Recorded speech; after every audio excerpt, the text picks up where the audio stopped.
right. Good evening, everybody. Let's do a brief audio and visual check. How's everybody tonight? How was the weekend? Should be able to hear and see me okay. Looks good. Sounds good. Oh, great, man.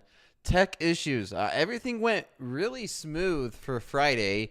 And then Sunday night, internet issues. But yeah, we got it resolved. I decided just let's go ahead. I don't want to not have class. It's rather just to delay it by just a moment and have class regardless. It's roll week this week, Lord Woodslinger. Topstep will be rolling this week, I believe. How late are we going tonight? Yeah, I'm going to do an hour still, Tig. 1 hour. 1 hour on Sundays. 1 hour and a half the rest of the week. Good here. All right. Give me a few seconds just to make sure I have everything set up on my end and good to go. But so far, so good. Yeah, Topstep X does roll the contracts. It's right now it's on Z. It's going to change to the next month. It will do it for you automatically, so you don't have to worry about that too much, right? It is always very important to be aware. You'll see a price change and you'll see the contract change as well. Now, that being said, let's do a quick rapid fire. Let's take a look at the NASDAQ, crude oil, Nikkei, and gold. If I see any decent trade setups, we'll take them. If you guys see anything, just shout out in the chat and just let me know. But NASDAQ daily chart, still bullish. I mean, this market is as bullish as it gets. We had a little bit of hesitation last week. These 4 days. This is a daily chart on the NASDAQ. And then, Thursday, Friday was a little bit of a consolidation. We had that very bullish move on Wednesday. And then, can one say that this is a bullish flag? Maybe. It's very hard to tell, but it's a bullish market, that's for sure. Just keep rallying. It's been rallying today. It looks like we are making a move up. If we take a look at the 1 hour chart, you guys, if you tuned in for Nick for a tick, and he's back Sunday afternoons right before I am. It's still buy the dip market. We've seen that on Friday. It's pretty simple, pretty straightforward. Last week, we did have that big gap up, and then we rallied up to 21,900. We sold off to 21,700. Kind of filled most of this gap. The entire gap has not been filled. I know I'm a firm believer that gaps do not always have to be filled. Not 100% of the time. However, they do happen to fill often. I was kind of thinking it might fill on Friday. It didn't. And we caught this nice rally. We are at an interesting level here in the NASDAQ. I do see this as a level of resistance, right? There's resistance, this 21,800 zone. And it was support and resistance on Friday a few times. It was resistance on Friday. I think I was shorting this Friday afternoon, and here we are again. We're right at this key level where this can become either it's a decision zone. It can become resistance or support, or we could break through and maybe make a run at the highs. This is an interesting zone if someone wants to short this market, playing for more consolidation, which I'm not opposed to that. I wouldn't be surprised if we just consolidate here for a couple days. It is the last full week, right? Next week is going to be Christmas and holidays, and we don't get another full week until after the new year, right? Let's see. Take a look at the news. We do have quite a bit of news coming out on Monday as well. We have the flash PMI here in the U.S. There's a lot of Europe news overnight as well, and the London session could be very good. D is going to have maybe some volatility during the London session. And then again, we have core retail sales. Looks like Wednesday is going to have a bit of news. And then again, Thursday we'll have, Wednesday we have FOMC. We have an FOMC press conference and FOMC statement on Wednesday. Let's take a look. Thursday unemployment, and then Friday nothing really. So I think we could be set up for a pretty volatile week with news every single day other than Friday. Friday is just pretty light on news, but Monday, Tuesday, Wednesday, FOMC, and yeah, we're set up for some volatility this week. And that means I'm a little less likely. I typically do not like, breakout trades in slow markets, because slow markets is the Asian session, and we do have news tomorrow morning, which is that PMI. So we could see consolidation if we zoom into a 5-minute chart. Let me take a look at this. We've been rallying since the open, right? This is the open right around 760s. 760s is about where we opened up, and we are up about, well, let's do a quick measurement. We're about 0.25%, a little less than 0.25%. We are right around, this is that nice resistance level that I was watching on Friday. It's a zone, right? Like everything else where I'm looking at this zone. We could see this actually is not looking like a too bad of a short trade, to be honest. Maybe looking for some type of a short up here for a rotation back down into the bottom of this range. And I say this is a range because look at all the support that we had here on Friday. The support became resistance for a little bit. I mean, you could see maybe this is a zone, and you can see there's more resistance here. Resistance became support again, and you can see there's a lot of support and resistance around this zone. That's for sure. So maybe there's an opportunity for a rotation back down into this low, like 790, 780 level. Other than that, if not, maybe we just break out and we rally and make a run for all-time highs. Now this was big resistance, right? So maybe if we do get a breakout, we can run into these 830s, maybe make a run for these all-time highs. I don't see why not. This is kind of looking like maybe a bullish flag pattern. Maybe could this be a bullish flag pattern? Possibly. Just going through some technical analysis. A lot of this is thinking out loud, everybody. Just kind of going through the way I see things, the way I look at technical analysis, and preparing for tonight and to tomorrow. Okay, that being said, let's go ahead and take a look at crude oil. I haven't traded crude oil for a while. I don't think I'm going to be trading crude oil tonight. It's just been very, very choppy, very consolidating. Let's take a look at the daily, actually, on a higher time frame. And I think it's just been a bit of a mess. I mean, you can see we've been in this consolidation range for a while. There was a period, there is something to this, right, where we was making maybe a flagging pattern, a consolidation pattern, where we're making equal lows and lower highs. We did just break that.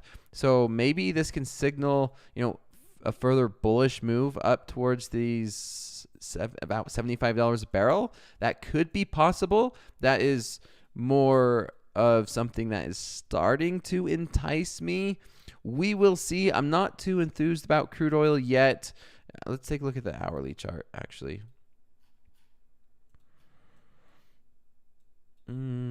Yeah, I mean, I think we've started to break out, right? Very similar to gold. See, lower high, lower high, lower high.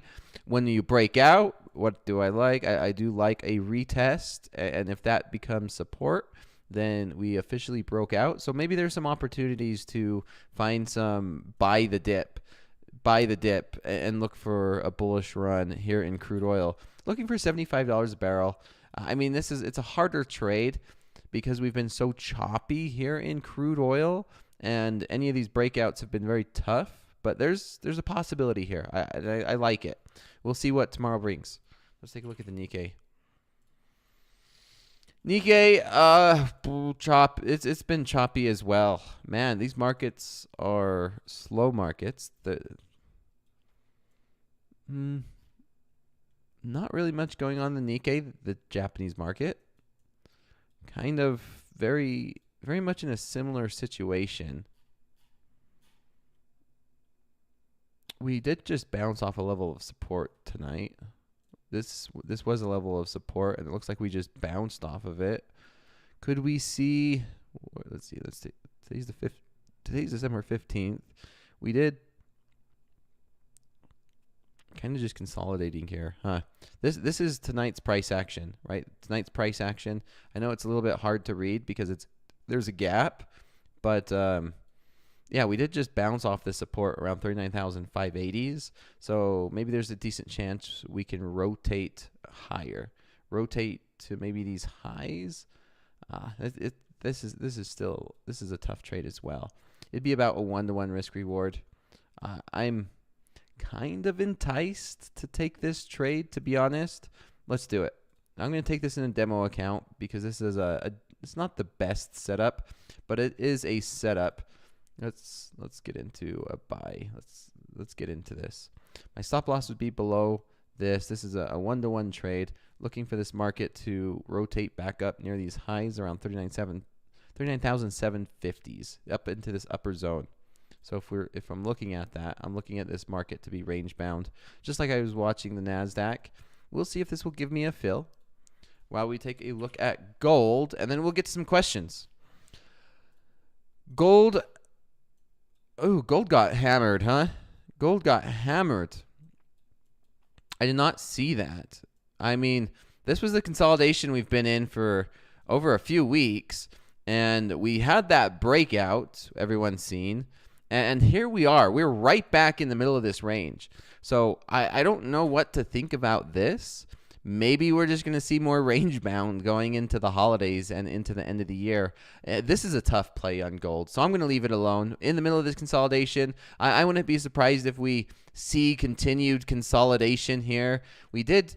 There is one little thing that I wanted to point out is we did break back into this consolidation zone, so I wouldn't be surprised if we just come up and test the top of it. And so maybe there's a trade to come up and test these 2680s, these mid 2680s. So that could be a trade, an opportunity tonight, maybe tomorrow, because this was acting as resistance. It became support again. And now that we just broke through it, I mean, you could maybe consider this to test of that. But I would prefer, there's possibly an opportunity to see if we could come back up and test the 2680s again here in gold. Now, that being said, let's take a look. I'm going to monitor the Nikkei trade. We'll monitor this Nikkei trade. See how this one pans out for us tonight. This is just a demo. Let's take a look. I'm going to put my stop loss there. We'll put my take profit up near the highs. And yeah, we'll see how this one plays out tonight while I answer some questions.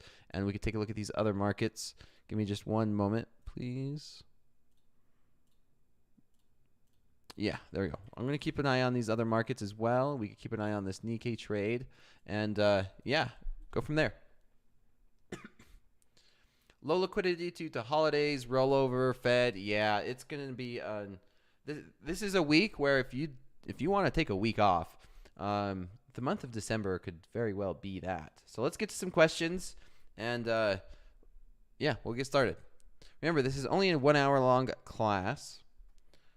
Could you take a look at the ES after rapid fire? Maybe just what would you think if you'd look for a trade? Yeah, sure. We'll take a look at the ES.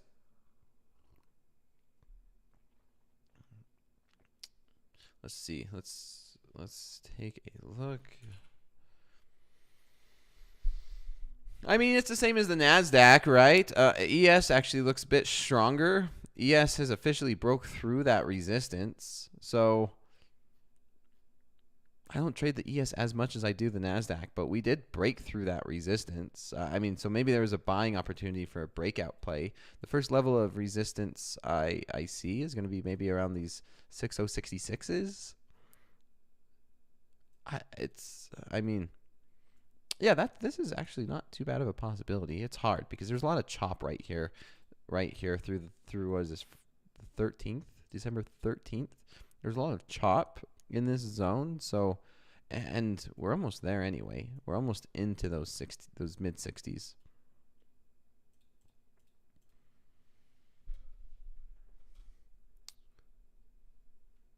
Could you please look at UB or ZB? I haven't traded UB or ZB in a while. Can you explain the DOM again, particularly about when the bid / ask are above or below when the last price even traded? I'm assuming you mean the DOM. I mean, it's pretty straightforward. Where over here on the left hand side, these are the bids. Over here on the right-hand side is the asks, people who are wanting to sell it. And then this was the last traded price. Dakota, if you have time, I would like to talk through that trade you took Friday morning. I went through it. Did I go through it in detail on Friday? Oh yeah, before I get started, you know what I forgot to mention? There in the YouTube chat is the Top Step risk disclosure. So anything I say during class is for 100% for educational purposes only. You can see I do have a demo trade on. It's for education, kind of showing a nice one-to-one risk reward. And yeah, that's it. Do you read the tape? I do not. I watch it, and then I wouldn't say I read it. It'd be wrong for me to say I read it.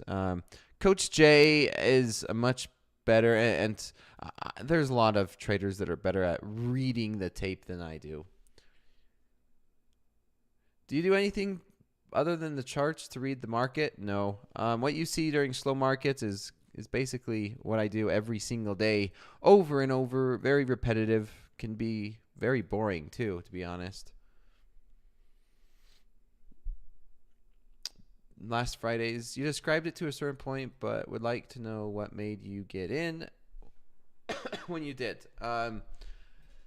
Sure, we'll go over that trade from Friday, right? Everyone wants to know and asking questions, so I don't mind. So here was my thought process Friday. Okay, don't overcomplicate it. It's probably simpler than what anybody in here thinks. Okay, I want to make sure that's clear. My trade from Friday is very simple, very straightforward, even though traders might think that there's some hidden trick, or it's not. It's not. I went over it a little bit, and yeah, let me go over it again. So let me start on the daily chart, and I'll kind of go and walk everyone through my Friday and how I was viewing this market. Okay, so I was viewing this market that we had a very bullish day on Wednesday. So very, very bullish day on Wednesday. And I was looking for this market to consolidate. I was looking for a consolidation type day. Then we start to zoom into an hourly chart, and you guys could see very bullish on Friday. And then I think I kind of went over like an average true move. Like, okay, well, how big of a move is that, and can we expect? And we got, I mean, that was a decent move. Like if we take a look from where we opened or where we closed that night. So markets close for 1 hour at, what is it, 4 p.m. Central, and then it opens back up. So we were up over 300 points. 300 points at one point in time. I mean, close. Let's see. Let me measure that again. Make sure it's right. So almost 300, 277 points anyway. But I was looking for more consolidation. I really was. I was saying this was Wednesday's high, and there was a possibility for us to consolidate. Now, I do know in regular consolidating markets, sometimes the market, it depends on where you want to put the support and resistance, and you can see there's a bit of support and resistance here.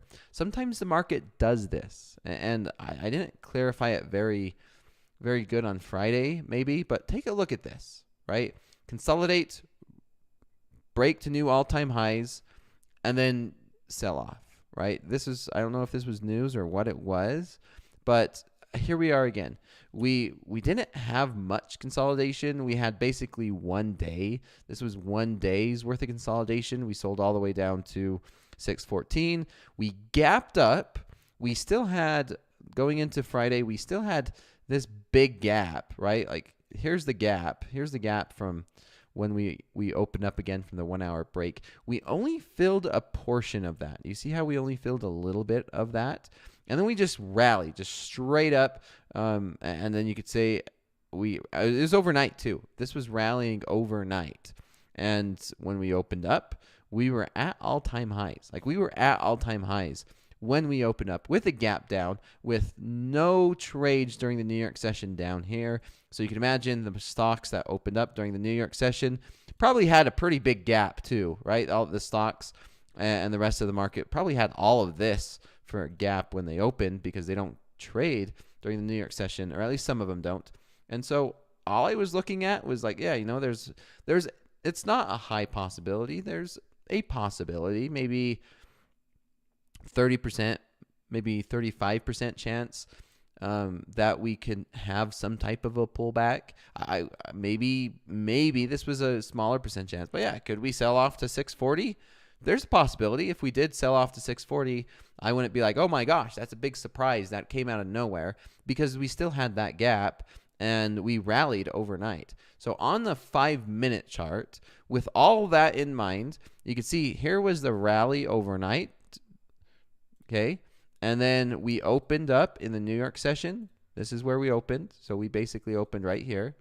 You can see right at basically there. Okay, so we opened up and immediately rallied, like huge. This was a big move. And so big rally overnight. Well, we had the gap up, big rally overnight. Starting out the New York session with another big rally. And it was the simplest thing. And I showed this everybody live. I talked about it while it was happening. I said, great, 3-bar reversal. Okay, 3-bar reversal. Put my stop loss at the end of the 3-bar reversal.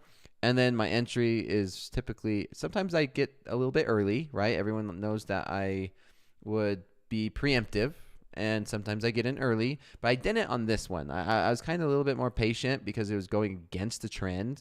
And so I ended up just waiting for that cross, and I just was looking to see where this market would go, and I was okay with trailing it, knowing that it's unlikely, but there is a possibility to at least, number one, you can see where I closed off some profit.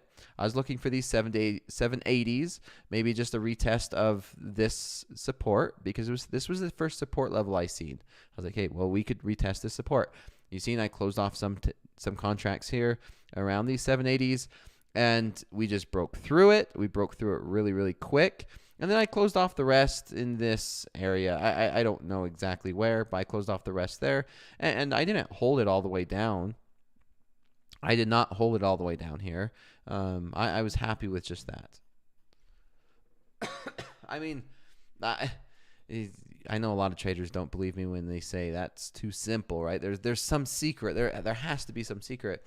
And there's no secret outside of just consistency, understanding risk reward, understanding risk management, placing a trade, letting it play out. Now with hindsight, it's always easier to say, maybe I could have taken some contracts off here. I was up 70 points.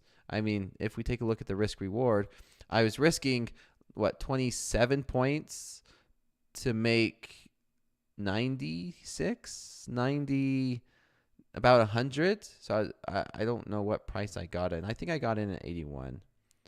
So let's say I got in at 81, and I was risking 29 points to make 100. So I knew it was about a 3-to-1, maybe a close to a 2-to-1 risk reward, and I was fine with that. The thing is, with a 3-to-1 risk reward, if you're closing it out early, it's not a true risk reward.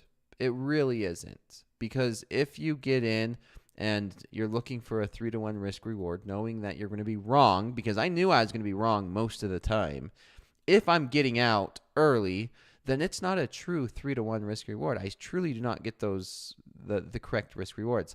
Now, yeah, like I said, with hindsight, I could have closed some off here, which would have been the smarter. Might have been the smarter play to close some off there, and then maybe add if it gave me a chance to add to the pullback.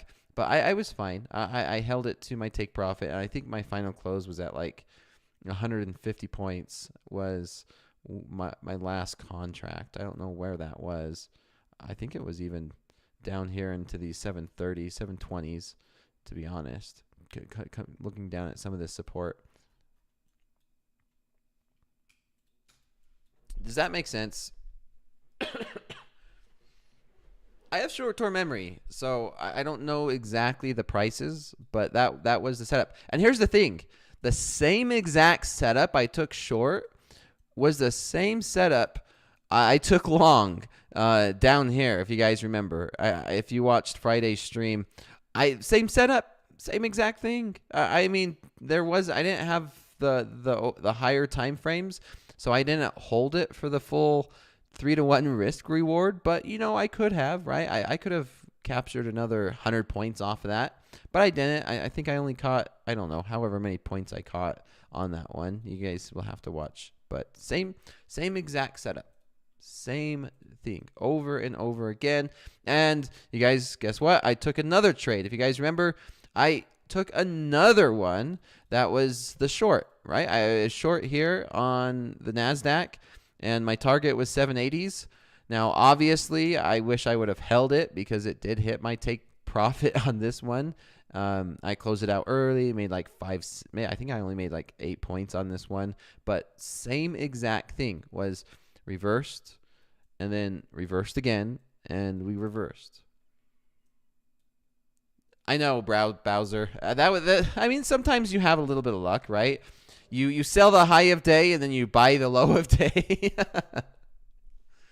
Yeah, that was something else. I mean, you do this long enough, sometimes you get a little bit lucky and can catch a really couple good moves.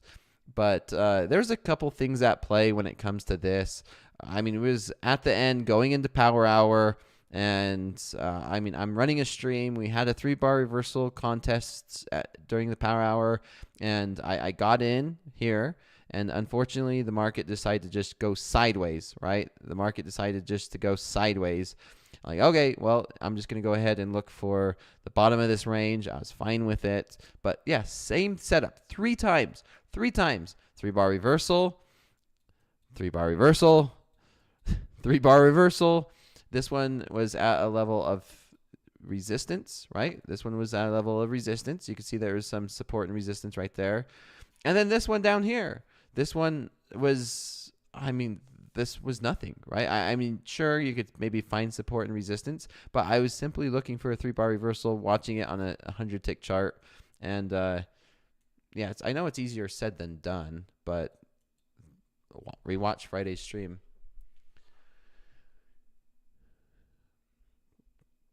Why do you say it is a 3-bar reversal when you took the trade? I'm not sure what you mean by that, Greens. How do you know when it's a pullback or sell-off? I feel like I buy pullbacks and then they just fall. It's hard. That's the key, right? You never know whether it's a pullback or a reversal. You guys see me take losses all the time because I don't even know when the markets are pulling back and reversals. It's really just the idea of understanding your statistics, understanding your risk reward, understanding the probabilities, and then trying to align and follow your strategy. Process over profits. Process over profits. All the time. Every time. Each night.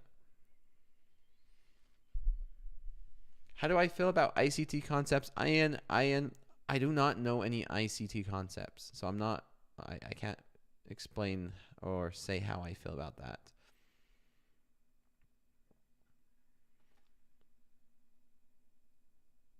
I mean, Mario, can I explain a 3-bar reversal? It doesn't match what you're finding. You should be able to Google it and find it. It's very simple and very straightforward, right? You have a trend, then you have a main candle, and then the very next candle just crosses the low of it, right? That's a 3-bar reversal. 1, 2, 3. This bar crossed the previous bar's low.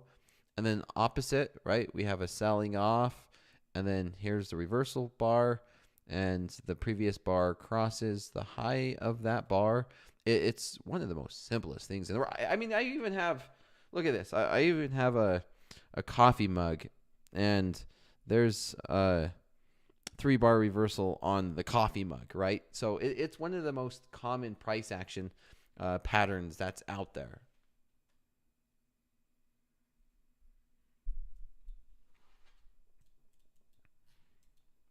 So you should be able to find it.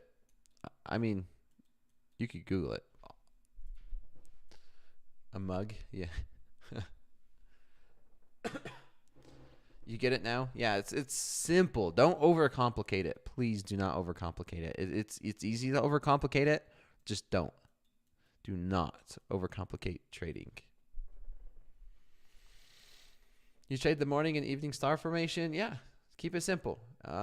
The simpler you can keep your strategy, the easier it is for you to understand risk reward, understand process over profits.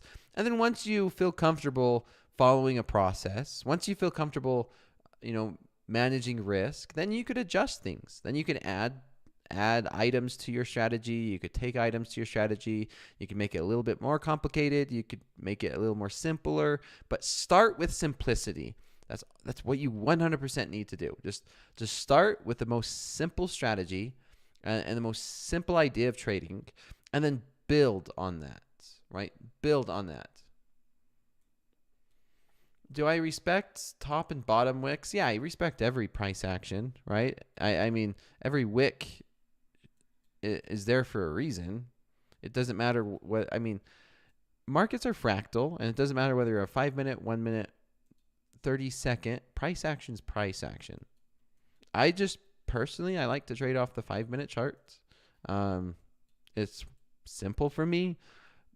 Is the 5-minute chart better than the 3-minute, better than the 2-minute, better than the 10-minute? No, it's just the market. It's just the chart I trade. I'm sure if you look at this, all right, if we look at this, I'm sure there's a reversal on the 1-minute chart too, right?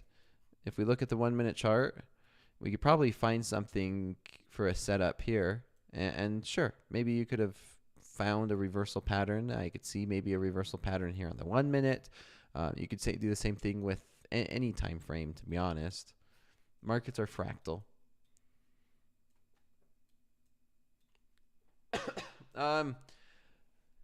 Dakota, is the strategy watch for support and resistance and three bar reversal pattern and go for a 3-to-1 risk reward? No, I wouldn't say it's as simple as that. Some, sure, you can say some can be as simple as that. I think you could boil the way I trade mostly down to risk management. Like risk management. I'm managing risk. I'm managing a process. There's plenty of ways that I could get in and get out. For me, the simplest way I could explain it to thousands of traders is a 3-bar reversal. Now, sometimes I'll get in like down. This is a 1-minute chart. When I was buying it, if you watched Fast Markets Friday, I was not waiting for a 3-bar reversal. I was not waiting for a 3-bar reversal here. I was getting in much earlier. I was getting in much earlier. So if we pull up my live account and we take a look at the chart and executions, you could see I was not just waiting for a 3-bar reversal. I was getting in much earlier. And if we take a look at my entries, you can see I was getting in at 679, and 679 is right here. Like this is the zone. So I was not waiting for that 3-bar reversal. I was actually getting out. Let's see, 682. I started to get out as that 3-bar reversal happened, right? So, and then of course I held some for 725. So I held some. So there's many, it's just like a sports team, right? If you can imagine a sports team, I don't know what sports everybody watches. We have traders around the world, so I'm sure there's different sports analogies that we could use. But something as simple as football, American football, or even basketball, a team has more than one play in the playbook. Sure, they're better at running certain plays, like I'm pretty good at buying the dip at a 3-bar reversal. That's where like my go-to play. That's my bread and butter. But then depending on what the market does, there's many different playbooks I'm okay with calling and understanding what the risk is. But overall, every play in my playbook, remember this is just an analogy, the main thing amongst all of them is just risk management, money management, risk reward, probabilities. That's the same against everything. Come on, Tick. Don't tell me the score. I'm going to watch my goal for watching the Green Bay Packers is watching the highlights. So don't tell me whether they win or lose. Come on, Tig.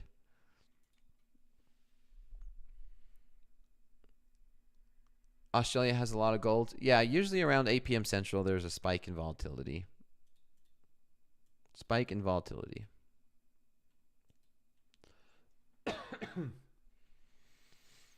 Would you say you trade worse when trading only one contract? No, I wouldn't say I trade worse or better if I'm trading one contract.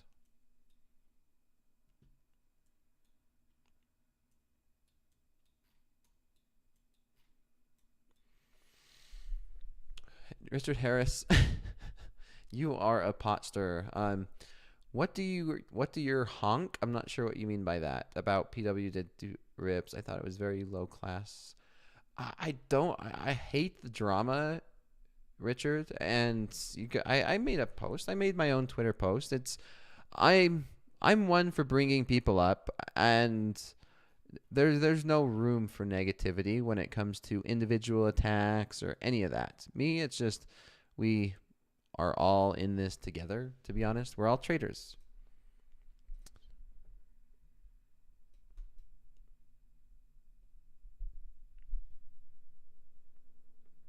I agree. Yeah. Check out the 4-hour chart on the Dow. I haven't looked at the Dow, so I don't feel comfortable trading the Dow. Advice on how I could get called into live efficiently next year. Sivian, if my best advice, if someone wants to get called up to live, okay, if somebody wants to get called up to live, my best advice is to size down and focus on the process. The risk management team, to be honest, they're not looking at someone who's trading 15 contracts any differently than someone who's trading 1 micro. So I honestly think somebody trading like 5 micros, 2 micros, 1 micro has better odds at passing a combine and eventually getting to a live account over somebody who just throws on contracts trying to pass on in 2 days. And I see it time and time again. It's a marathon. Trader who's been in a combine for a month, and then they pass, and then they're able to do the same exact thing in an XFA, not going for big amounts of money, just consistency, following a process, and consistency. I could guarantee you that, and there's not a lot of guarantees in the market, but I can guarantee you the risk management will always prefer somebody that shows consistency over a longer period of time rather than somebody who can just make a lot of money in 1 or 2 weeks without that same consistency, because they're risk managers. They're looking at risk.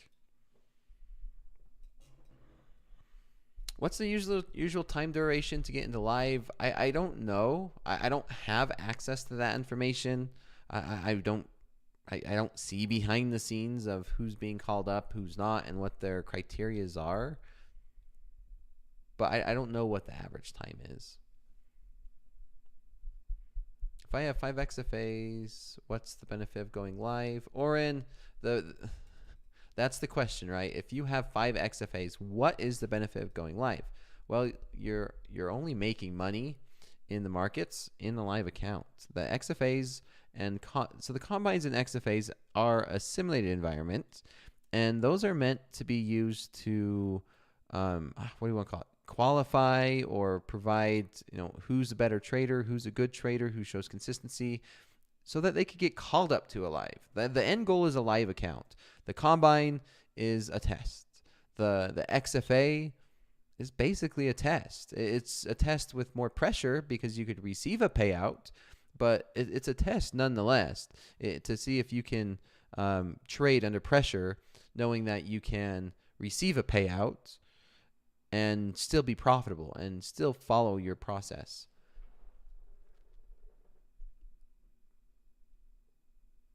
What is the margin on live account?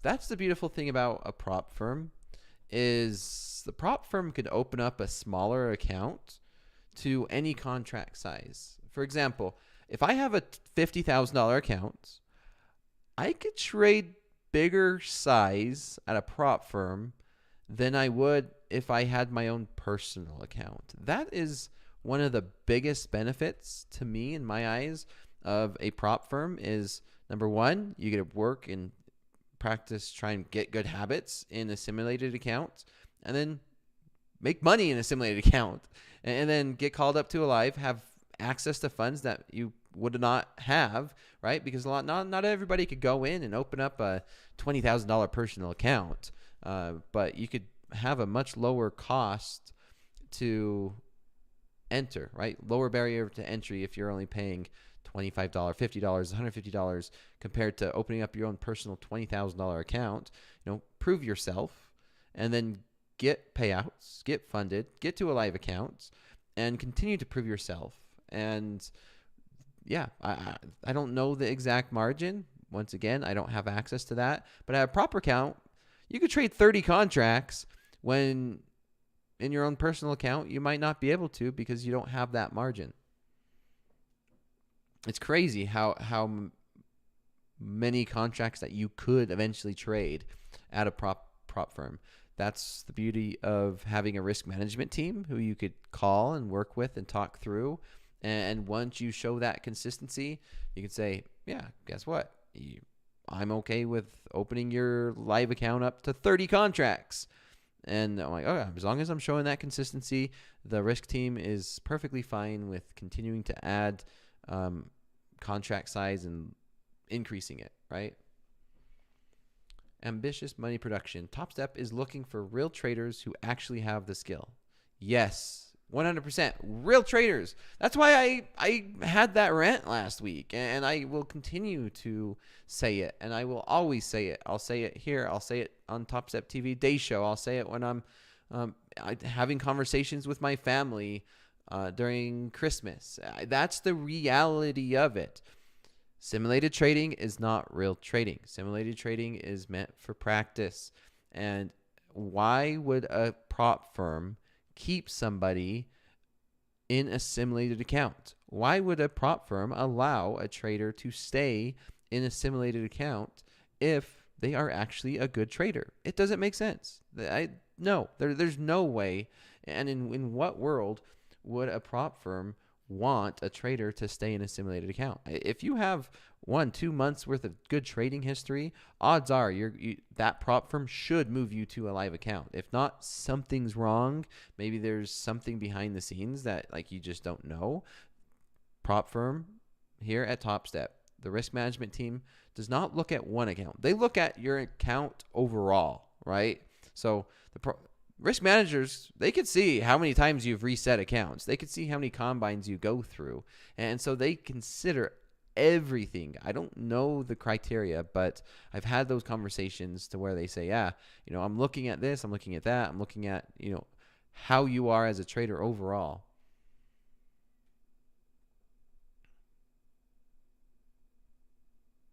Yep, if you can make money in a sim, you should be able to make money in the live markets. Also, everybody needs to understand there is a difference between a simulated account and a live account. Oren, it seems like we'd be limited to what we can make in a live account. There is no limits in a live account. Oren, there is absolutely no limits once you get to a live account with what you can do. You could have those conversations with the risk management team. MP even confirmed this, is you can have that conversation. You could, hey, I have a good position. Can I leave this overnight? Have that conversation with the risk team. You could probably even leave a trade overnight. You can increase your contract size. You can make as much money as you want. There's no profit limit. There's none of that in a live account. It's a true live account. And you know what I like too, to be honest, is if you take payouts, you can use that money to fund your own personal account. I'd love to see that. If traders are able to trade successfully, take a payout, use that money to fund their own personal accounts. That's a beautiful thing to do. 2025, new year.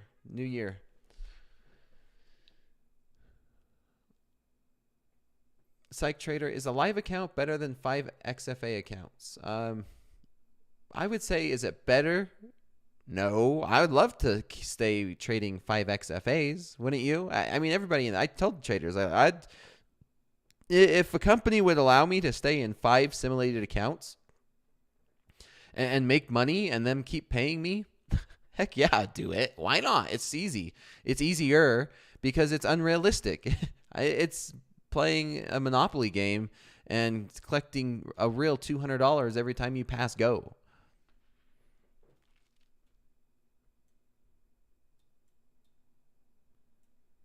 Does that's different in fills, and I think I demonstrate that here live in front of everybody a few times. There's a difference between how fills are in a live account and how fills are in a simulated account.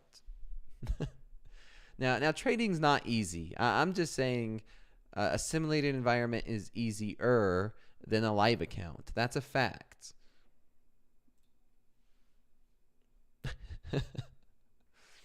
Yeah, if you follow a process, the simulated account is very similar to a live account. Let's just say that. I don't want to discourage anybody, but I think the main difference, to be honest, is psychologically. Psychologically, it's harder to trade a live account than a sim account. I think that's the biggest difference for me. Yeah, AB, that's 100% what's helped me build my live account. Because guess what? You can't deposit money in a prop firm, right? You can't deposit money at a prop firm. So in order for me to demonstrate that, I went through the same process everybody else did. I wish I could. That's not how it works, right? If I wanted a live account at a prop firm, I have to go through their process. I follow their rules and take full advantage of it. Why not? Chris Tucker, if you lose your live account, you start over with a new combine. Don't quote me on this, but my understanding is if you do end up losing your live account, you'll start the process over again.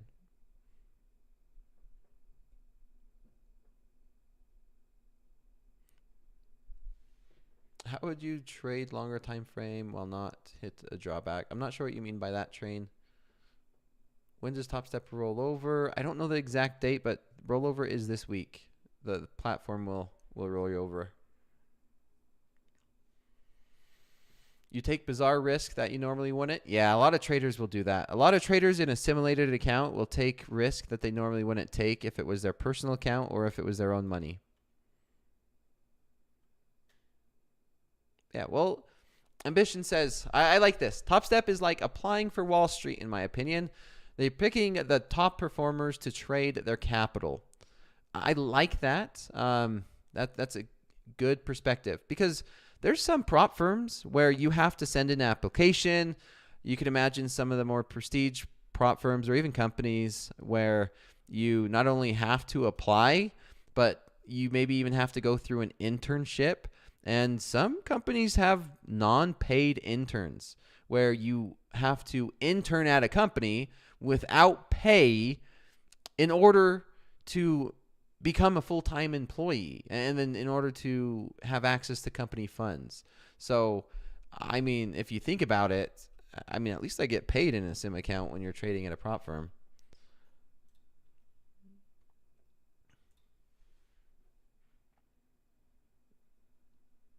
AKA slaves. Yeah.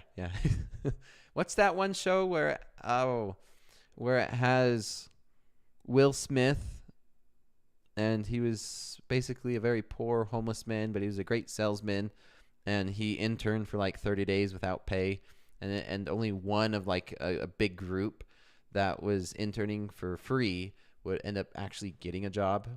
The Pursuit of Happiness. Yes, that one. Could you imagine that, everybody? Could you imagine if that's how prop firms were? If you had to trade for a month without pay and the profits in the simulated account, you were never paid because guess what? When you make profit in the simulated account, it's not real money. And then only if you're profitable in 30 days, you get a job. That'd be crazy. Try SMB Capital. Everyone would know how long they would last. Yeah. everyone, if you go to SMB Capital, that's a whole different world, right? Yeah, movies based on real life. Yeah, so I'm happy. Like I said, I'm happy to be here at Topstep. I'm excited to work with new traders. I love to see it, and sometimes sometimes people don't really know how what they have until it's gone.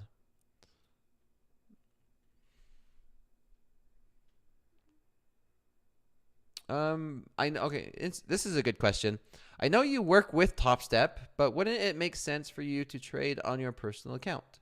This being if you were not affiliated with Topstep. So I am a full-time trader. One of my primary incomes is trading my personal accounts. I've been trading my personal accounts for over 14 years. That's one of my main sources of income, and I decided to do this with Topstep a year ago, actually.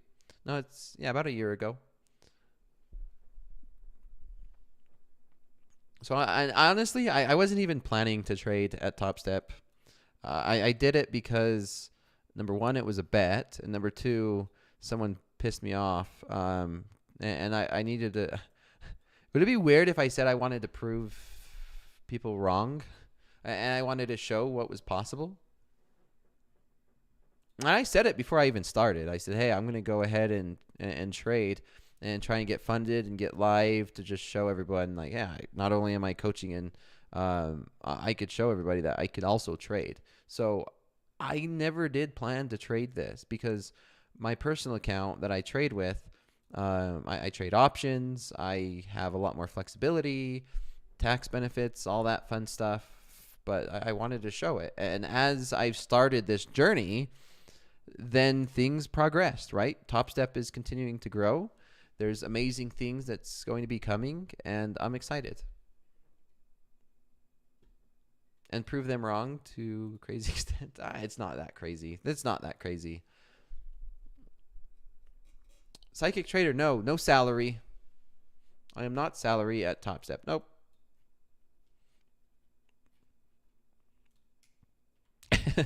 Yeah, I can't reveal, like, it goes to the extent now. Yeah, I have to ask before I say this, but let's just say and everybody knows this. I've turned down seven figures. I've turned down seven-figure offers, not from other people as well, and even on social media. It's silly how much people are willing to pay somebody for clicks and views, and I 100% don't believe in any of that crap. I'll never sacrifice morals and who I am for any amount of dollar. Have you ever had a seven-figure day? No, I've never had a seven-figure single day. Nope. 6, but not 7.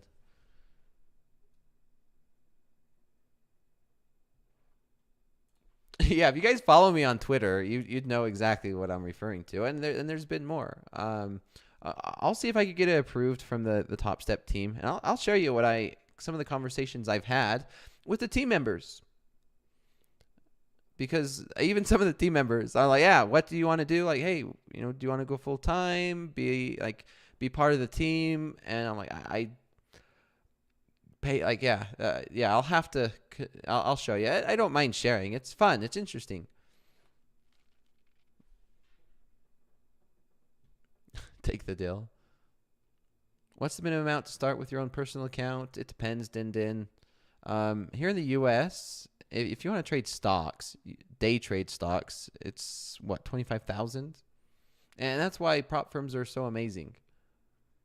Is that you don't need to just put $25,000 to day trade. You don't need to put big sums of money into it. Yeah, Conal. It's like what's the PTD? It's 3. Is it 3 trades in 5 business days? Something like that. How long did it take to get confident? It took a few years to get confident. Process over profits. Remember, everybody, process over profits. Always, no matter what. No matter what. Sometimes it's very hard.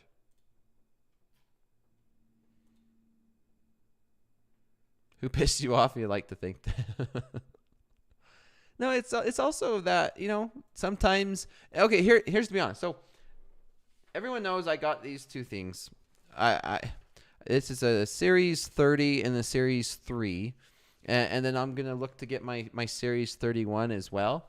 But I feel like I also owe it to everybody I'm looking to help, is because I don't want to say I'm just some guy on YouTube, but I feel like anybody who wants to help somebody else, anybody who wants to teach or, help traders should put a level of effort into showing, like, yeah, this is why you should listen to me. Or like, I'm not just some guy that is a YouTube person who doesn't know how to trade or just trading sim accounts and trying to sell something. Like, hey, I go to college, and when you pay for college, you basically should understand that your college teacher has the background and has the credentials to teach whatever college class you're paying for.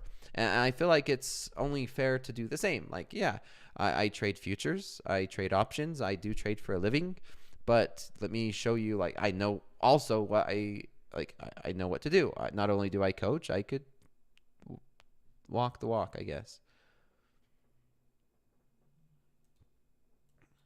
And look how slow this market is. So slow. Nothing's really happening. Nikkei's just flatlined over here.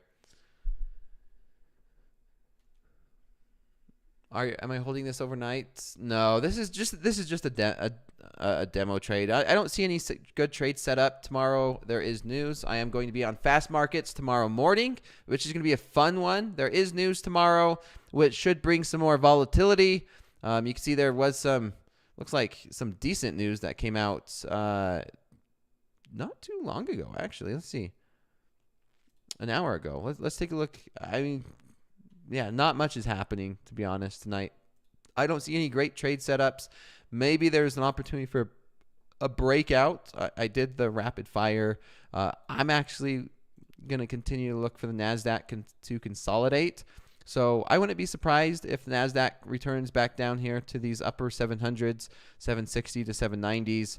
I'm not looking to trade too much. I'm not seeing anything on these higher time frames, but I don't mind doing the analysis. No good trade setups for me tonight. And yeah, I think that's where I'm going to leave it. I will be on for Topstep TV bright and early tomorrow morning, if not tomorrow night for slow markets. That being said, thanks everybody, and I will see you tomorrow. Take care.